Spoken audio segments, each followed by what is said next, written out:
It is not the fear, it is the fear of fear itself that counts.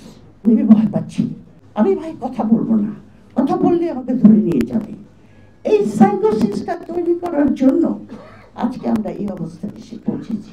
Civil society আগে থেকে ছিল, সেটাকে completely যেটাকে বলা হয় কোঅপ্ট করে নিয়েছে।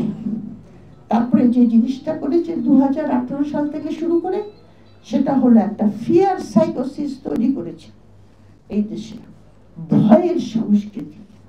ওই যে একটা কথা আছে না, উইড্রো উইলসন বলেছিলেন, it is not the fear, it is the fear of fear itself that counts.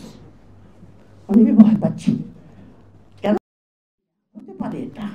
আমি ভাই কথা বলবো না, কথা বললে আমাকে ধরে নিয়ে যাবে।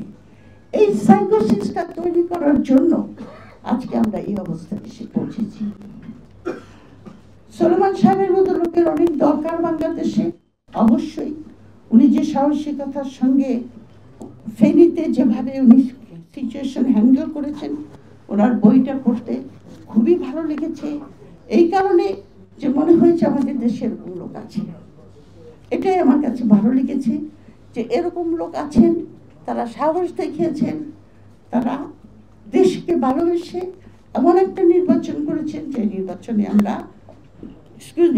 জনগণের আশা আকাঙ্ক্ষা বা ইচ্ছা প্রতিফলিত হয়েছে। তবে কথা হলো কি, সলিমান সাহেব বলেন বা আমি বলেন, আমাদের এখন অনেক বয়স হয়ে গেছে, আমাদের কিন্তু এমন কিছু আর কন্ট্রিবিউট করার মতো ক্ষমতা নাই। এখন কন্ট্রিবিউট করবে আপনার ইয়াং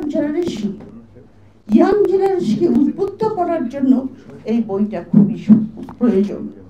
এই বইটা পড়লে পরে ইয়াং জেনারেশন অন্তত এইটুকু আশা পাবে যে হ্যাঁ, যদি আমরা দেশকে ভালোবাসি, ইন্টিগ্রিটি থাকে, আমরা সাকসেস করতে পারি, আমাদের সাফল্য আসতে পারে। এটাই হলো সবচেয়ে বড় কথা। তো আমি এই বলে শেষ করব। আবার এই পার্টিকে ধন্যবাদ দিয়ে, সলোমন ভাইকে ধন্যবাদ দিয়ে, এমন একটা সুন্দর একটা দলিল, যেটা শিকদার বলে, যেটা ঠিক কথা, এটা একটা প্রামাণ্য দলিল। এই সমস্ত দলিল সেদিন ডক্টর মাহবুবুল্লাহ, ওনারও একটা বই বেরিয়েছে, ওনার জীবনের